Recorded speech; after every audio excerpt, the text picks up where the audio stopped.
Thank you very much for coming. I'm delighted to see you here. I want to start by asking you a couple of questions.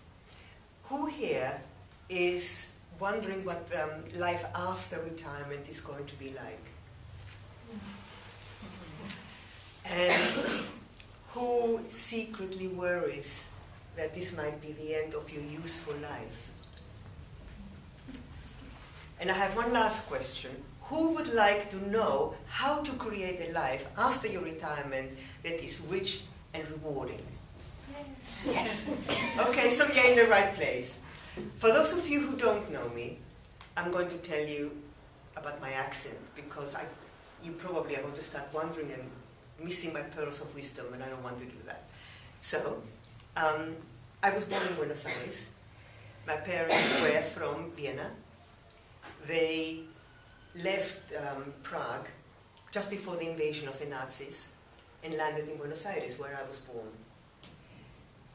I lived in England for probably almost as long as some of you have been alive. So it's a very long time. So this is my home. As for my name, Plumtree, that doesn't quite go with my accent. I married an Englishman, and when I left my marriage, I decided to keep my name because I thought it suited me. So I kept it. And that's the fun bit done. So I'm going to be really straight with you. You have in front of you at least 20 years, if not longer, after you've retired. And you have a choice of sleepwalking into retirement or to be proactive and create a life that fits you. I happen to know something about you that you may not know. I know that every single one of you has more knowledge, skills, experience, and wisdom than you ever used in any job that you've had up until now. So this is your time to create something that matters to you. However, there is something, you have an enemy, and that enemy is the gremlin. I call it the inner bully, the one that says, you're too old. You know, I mean, you might as well just chill out and stop trying, and who's going to want you? You've got nothing to give anymore.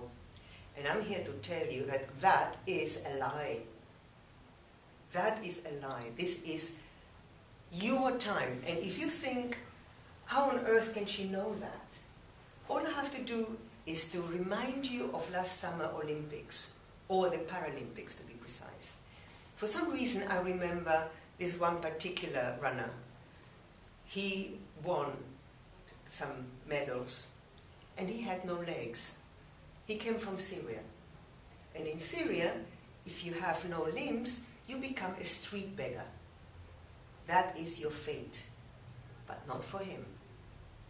He decided he wanted something else, something better. So if he can do it, then you can do it. Okay? Now, I'm going to tell you the definition of insanity. And it is to do the same thing again and again, expecting different results. Sounds funny? But then that begs the question, why do we do that? And we do it because we don't know what else to do. So we keep doing the same thing again. I myself have been forced to retire when I turned 60. I didn't want to retire. I wasn't ready to leave. I wasn't ready to stop contributing, but company policy. But I decided, you know what, I'm going to get myself another job. Then I thought, who on earth is going to hire me? I'm 60, you know, I'll never work again. And that was a terrifying thought, because I still felt like I had so much to give. And then I was right. I never worked again for an employer. And I was wrong. And I have to boast, please forgive me.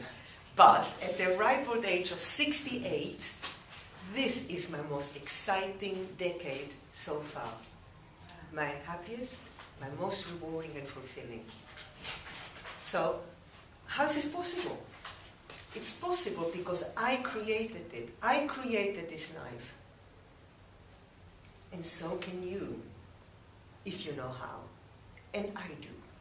So please, give me a call, and let's talk about, A, how you can manage the process of transition from your working life to your retirement, because it's not going to be easy. And then figure out what you really want to know, what you really have to give that would make a difference to yourself and anybody else that you might touch. So give me a call and let's talk. Thank you.